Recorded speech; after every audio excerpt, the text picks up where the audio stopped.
have to love yourself before you can love another party, right?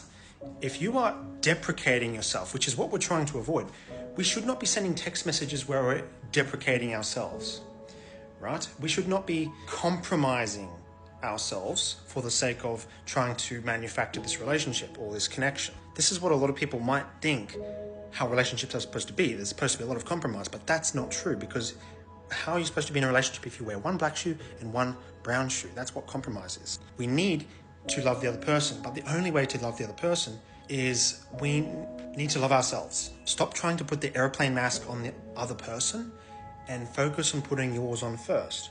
My analogy for this is you have to love yourself like a tree growing, like a tree. You're like a little tree and you're growing and you're growing and growing. And over time you become a big, strong tree.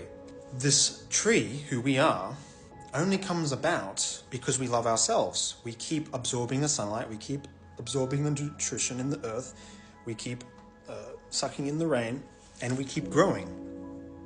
Now, when it comes to loving the neighboring tree, there's another tree growing next to us. How do we love the neighboring tree? What a lot of people might accidentally do is they compromise the integrity of their own tree. Ba-bow! We don't do that, because how can that neighboring tree even trust you that you can take care of them if you can't even take care of yourself?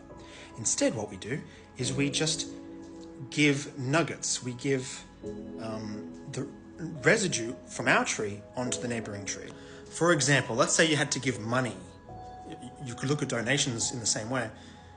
When you are sharing money, you could even do this. Give money to the other party, but you don't do so because you're trying to get them desperately to reciprocate. You're not giving them money because you're compromising your own integrity. You're not giving them money because you feel guilty and full of shame about something and you want to talk about something. You give money because it's spare change. In the same way, if you're going to be texting someone, you're so upbeat, you're so happy, you're so good, you're texting someone because that's just spare change. So all in all, when you're facing tribulation and there's turbulence, it is so crucial that you remain absolutely calm. At what point will you get to this awesome state of calmness and happiness? This is probably going to take up to 6 months to a year, to be honest.